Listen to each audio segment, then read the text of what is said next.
बिस्मिल्लाहिर्रहमानिर्रहीम। Myself Faisal Baig. Sikandar Azam के बाद सब कॉन्टिनेंट में जो कबीले आबाद रहे उनका ज़िक्र किया जाएगा। जिन्होंने हमला किया उनमें यूची और काशान कबीले थे।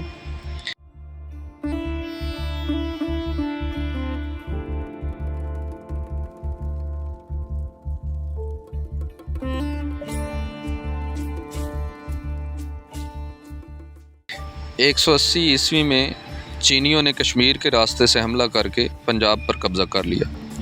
ये लोग हुंज़ा और नगर के रास्ते से दाखिल हुए थे। मौजूदा शाहराए रेशम इसे कहा जाता है। इनमें यूची और काशान ख़ानदान मुश्तरक हिस्सेदार थे और इन्होंने 320 बिफोर क्राइस्ट तक हुकूमत चलाई।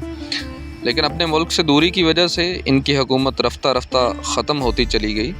बिल आखिर चंदर ख़ानदान के महाराजों ने मुश्तरका जद्दोजहद करके चीनियों की हुकूमत भी ख़त्म कर दी और अहले बाख्तर से भी बाकी इलाका आज़ाद कराकर अपना परचम लहराया।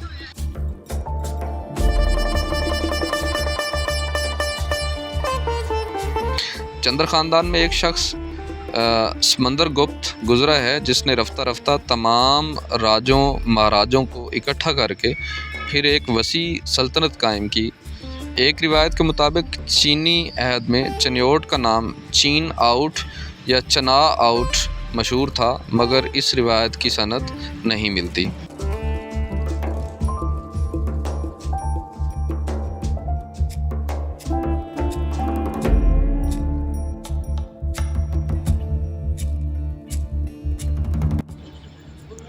जंग में अगर तहज़ीबी तसादुम की बात की जाए तो जंग गुज़श्ता हज़ारों बरस से मुख्तलिफ़ हमला आवरों की दस्त व बुर्द का निशाना बनता रहा, जिसकी वजह से इस इलाक़े में मुख्तलिफ़ तहज़ीबों का टकराव कुदरती बात थी। गोमल, द्रावड़, तामल, आर्या, यूनानी, ईरानी, बौद्ध और मुस्लिम तहज़ीबों ने यहाँ अपने असरात मुरतब किए।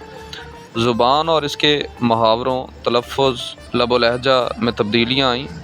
तर्ज़ तमद्दुन और मुआशरत बदलते रहे। अगर इन हज़ारहा बरस पर निगाह डाली जाए तो तहज़ीबी तसादुम की बेशुमार कड़ियाँ और बेशुमार सिलसिले सामने आते हैं।